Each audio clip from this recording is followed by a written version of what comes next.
Alright, you guys, Jake and I are here to talk some tea.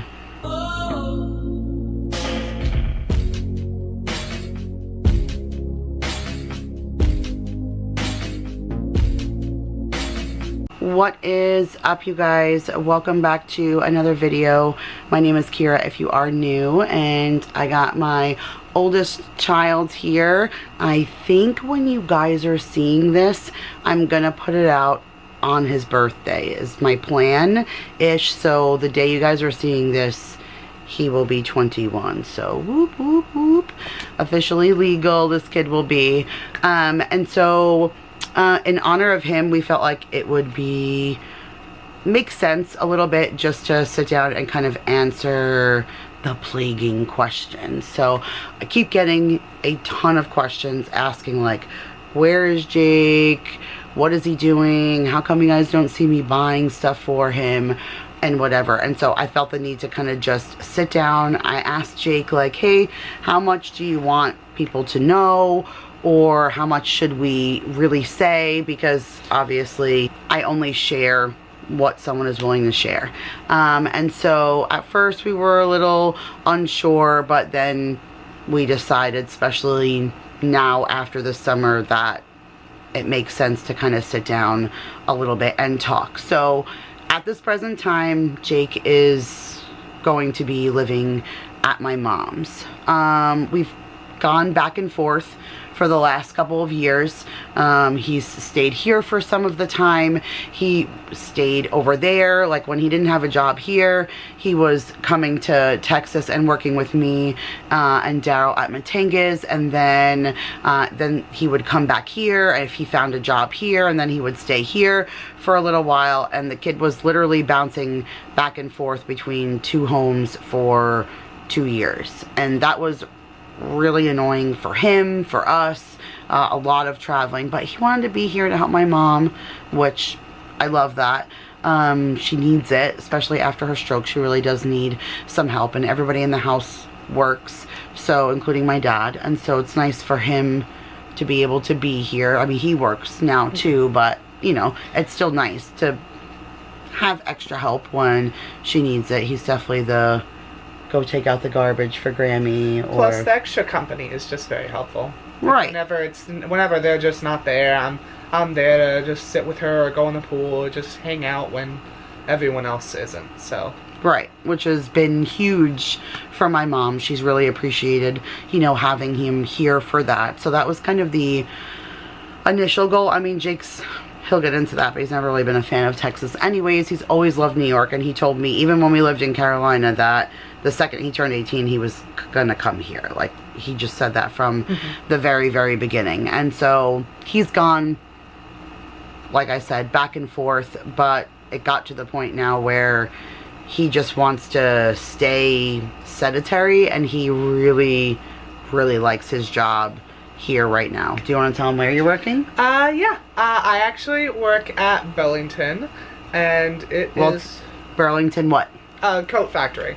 Right. Even though it's not really a coat factory anymore. Oh, it's not? No.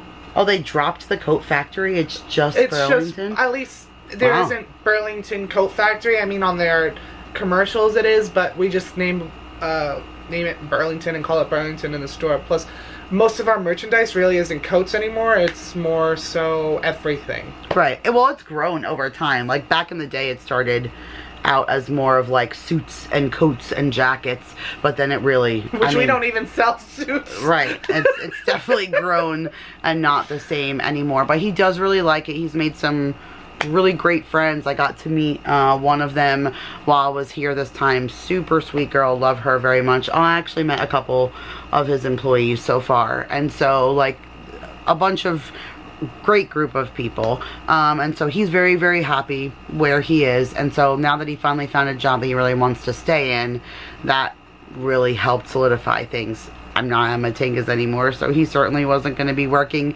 there anymore. And so him finding a job here that he really loved really just kind of put that final like nail in that he wanted to stay here. But I think for me it's something bigger. I know he wants to help my mom, and he doesn't like Texas and he prefers New York, and he likes his job and all the things. But for me, it's something a little bit bigger. So I was thinking about this before, and I think from what I can remember, I believe, I'd have to go back in my video and look, and I'm going to link it in the iCards for you, but I believe it was December of 2018, because I was getting ready to go with all of the kids to go get a Christmas tree, and before we left, I sat and filmed this video. So that's why I'm pretty sure I remember correctly, but that's a long time ago.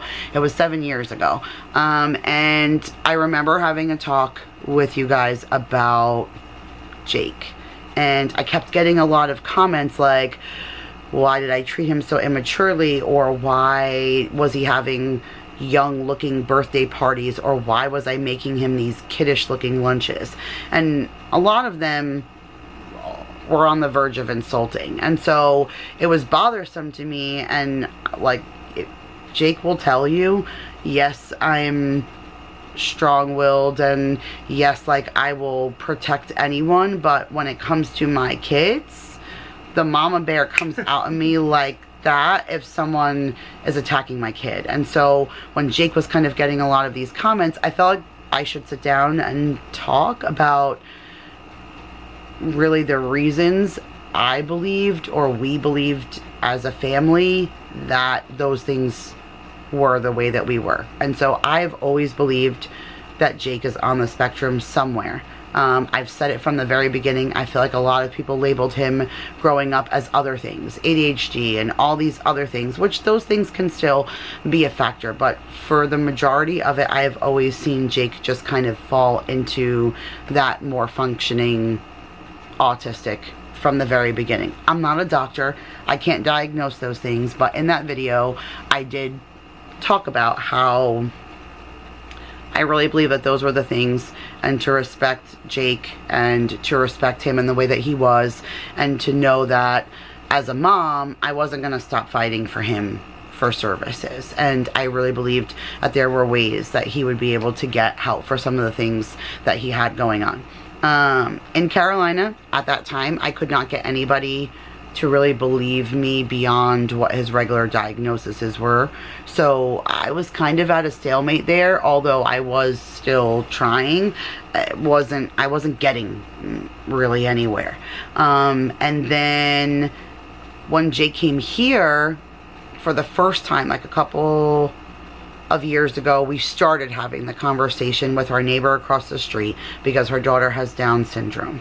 And so she knows all of the ins and the outs of how to get someone tested for services and all those kinds of things. And so last summer, they started it, the whole process. Like, she really helped Jacob. I actually find it so funny, because when people ask me, like, oh, how do you figure out you have autism? Like I said, we've always had little suspicions, but the one thing that kind of pushed me to go out and search was the person we're talking about actually did a test, which I reference all the time, and I went over to see her. It was like one of the first times I was coming back and forth. I went to go see her, and I was sitting downstairs talking to her, and I was looking over here, and we were talking, and she's like, what, this kid just look, I've known him for all my life, and he's not looking at me. So she did a test. She moved herself into my vision, and then without me even noticing, I looked away, and she kept doing that. And then that's when she said she knew I had autism, because I just subconsciously couldn't look her way. And it's something that she has seen frequently in a lot of other things like that. And I'm sure just because you can't make eye contact, that doesn't automatically make you that, but obviously that is a side effect of that. And so when we moved to Texas, I thought I was going to be able to really kind of divulge, because we were on a whole nother playing field. Like, it wasn't working in South Carolina, so then maybe in Texas I could make some ground. But then COVID hit, and that just changed. He said to me yesterday, oh, you blame so much on COVID. It's not that I blame things on that, but the kilter of our life changed, because we moved to a brand new place, like, where we didn't know anybody, and we were trying to establish, like, doctors and jobs and all that stuff, and then we were only there for 5 months. We were scammed to begin with, which if you guys missed that video, I'll link that for you. But like, we started off being scammed, and then it took us a while to find a place, and then by the time we got into a place and finally got settled and started getting like jobs and into schools and all of that, then the whole world shut down and everything changed again. And it stayed like that for a year and a half. We moved into another house, we bought a house at that point and moved and all of that, and things were still just weird. And so now, and then we didn't have insurance and all of that, we lost it moving, and then we weren't able to get anything else when we first moved to Texas. So it's been like every step of the way that we were trying to make progress, we kind of ended up taking a few steps back. And then, like I said, he came here. And so Brenda was really helpful. She really guided us in the right direction with all of the things. And so we just completed the last step a couple of days before 4th of July. Him and I had to do like a phone over the phone. Actually, I think it was the day before 4th of July. Oh, July 3rd. Yeah, yeah, maybe. Oh, Izzy's birthday. So I think it was that day, and we did a final like phone thing. Jake was on the phone, I was on the phone, they had a psychotherapist on the phone, and we had to go through like the final staging of questioning. After that, he said Jake's done everything he's supposed to do. He's done like all the IQ tests and all this stuff, and then once that's done, then we'll get a determination for services. And so I'm just happy because like some of the things that they even provide, like, we've discussed this, and it's, some of those things are hard to face, but it is what it is. Jake will probably never drive. He may never live on his own by himself. And so those things, these services will help him, like even down to they will provide transportation for him if he needs to get to work. I mean, luckily he doesn't work far, so he can get a ride or even walk if he needs to, but that's not always going to be like that, and they will help provide services. I'm sure like they have all those types of things with even having people come and help you. Like maybe he will be able to live alone, but then maybe they'll provide a home healthy that checks on him a couple of times, making sure like he has food in the fridge, his laundry is done, and all of those kinds of things. Like maybe it'll be possible, but those services will help provide those things. So I am really super grateful that he was able to come to New York, where not only did we have somebody that knew what to do, but they're a lot, the services here are a lot more catered and adaptable to what Jacob needs than what Texas offers. So had he had stayed there, I might have not been able to get him what he truly needed. So that's definitely a plus for him being here. But I mean, there are downsides to him being gone. I mean, obviously our house feels a little emptier. I don't like that, although I kind of expected when my kid hit his 20s to move out anyways. And so this also, you know, we talked about this really kind of... Yeah, I think you mentioned it before about like how I would always say when I was 18 I would move out, which something I wanted to go back to was South Carolina.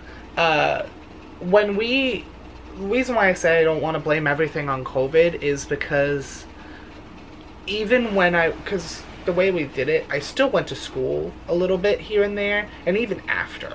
And I had trouble making friends because when we moved from South Carolina, it was right when I was starting to get footing, where I thought, okay, South Carolina could be a place where I could live. And I started getting a group of friends, and then we moved. So I was starting fresh again. And it just is very hard. If you've been through it, you know it's very hard being the new kid. Very much an outsider. Plus, I hate Texas with every fiber of my being. So other than just not making friends, there's so many things that I just hate about it.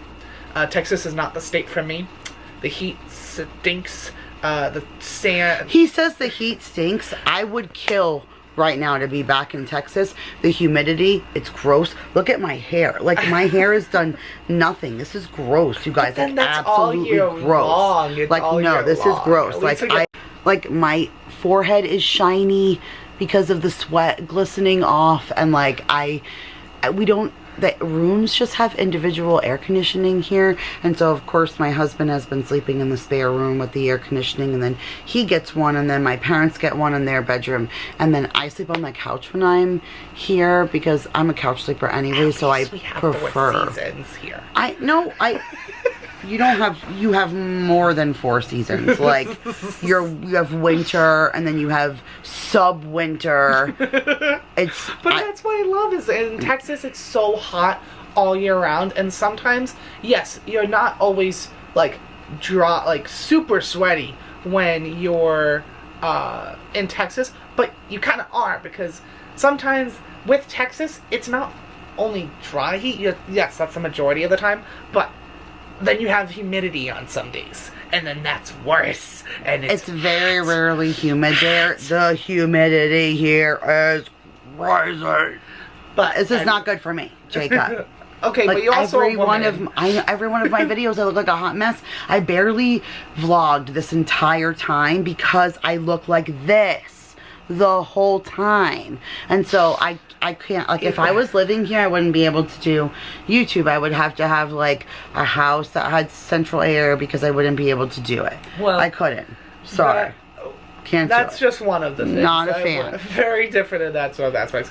But 2, the dirt. It's not dirt there. It's sand. No, you're thinking of Carolina. It's not sand there. No, BS, Jake. We have green grass and everything else. You cannot have green grass and sand. That was South Carolina. Used to... No, South Carolina was orange, disgusting clay, and the dogs would trample it all over the place. At least I could pet them without having it on my fingers. No. Your fingers were orange. Now Bruno gets a little dusty, but that's because Bruno likes to lay where there isn't any grass that grows. So there's that. But I'm gonna counteract everything he says right now. I just hate it here. I know. I hate it there, so I'm there. I was about to catch you on that one. You're lucky. He just uses the... I think it's hard for me to hear him say the word hate, just because I know that I'm not going anywhere from there right now. I mean, we're looking for a new house and we're going to be staying for a little bit longer there. So, like, I hate to hear him say the word hate, because then why is he going to want to come home to visit? Like, why is he going to want to come stay? I'm not coming for Texas anyways. I'm coming for you and my family and Bruno and everyone, because let me tell you, it is one of the things that is the hardest for me living here is not having an animal. And Bruno is my dog, and I love him, and I can't see him. So that's probably one of the hardest things. But that's, I come down to see you, I come down to see the kids, I come down to see Uncle Paul, I come down to see Dad. That's why I come down, not for Texas. If it was I get that, but I wouldn't come down. Still. But now, after this one trip, we worked on getting Jake, while we were here, set up, and he's got himself a room now at my mom's to call his own, and he still has a little bit more like unpacking and of some things to do like in here. When I come back to get the kids in a couple of weeks, there's still some boxes of stuff that I need to bring him home.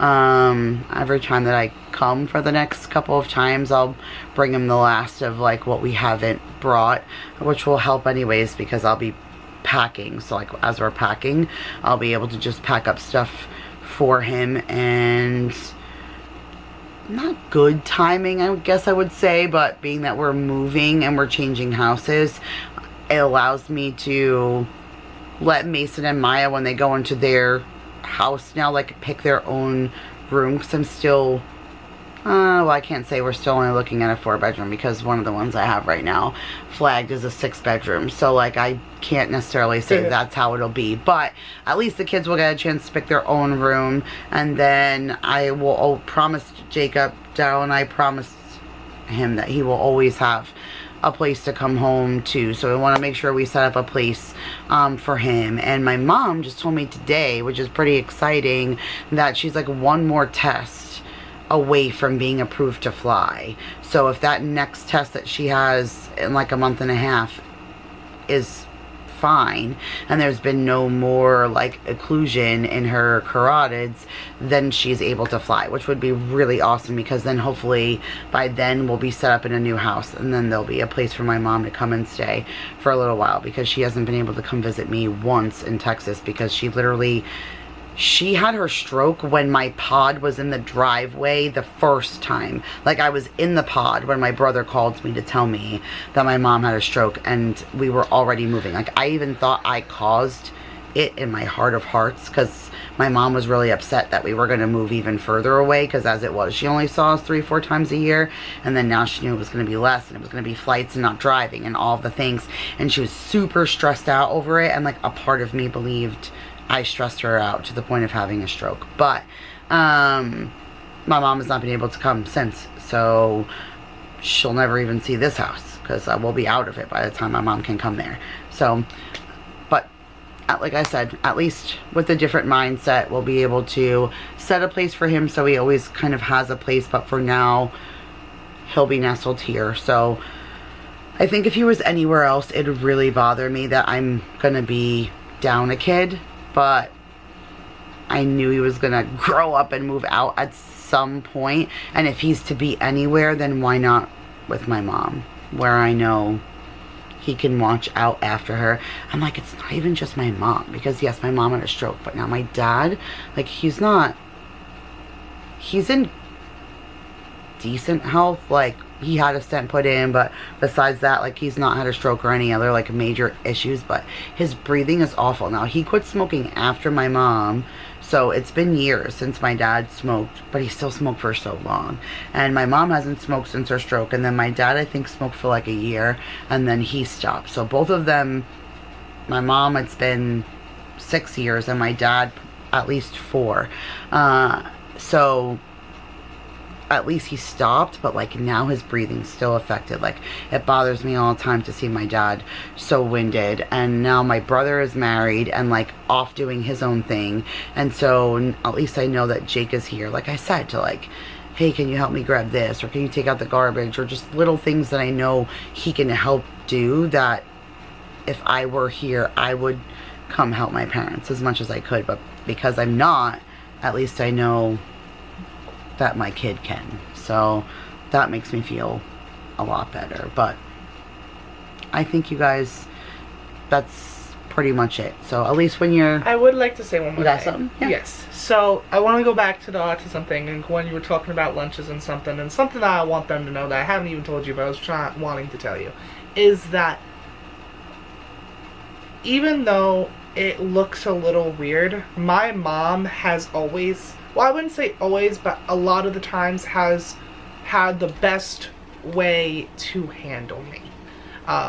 Like I said, I wouldn't say 100% of the time, but like, for example, just recently, me and my mother were having a disagreement, and she pulled me inside and said, Jake, I'm just here to teach you. I just want to teach you, that way you know not to do it in the future. And if it handled a different way, I would have continued to be upset, but then the way she said it and the way she talked, she knew how to calm me down to the point where I just sat there like, okay, that was okay. And I just sat there and like, okay, that's right. And so she has a way to talk to me and be able to counteract a lot of the stuff of how things can turn me off or kind of upset me, to the point where she has at least have learned to say things in another way to kind of calm it down. So as much as things might look weird, having someone who is most likely autistic and ADHD has trained her to act in a specific way to make sure it helps me and not hinders me.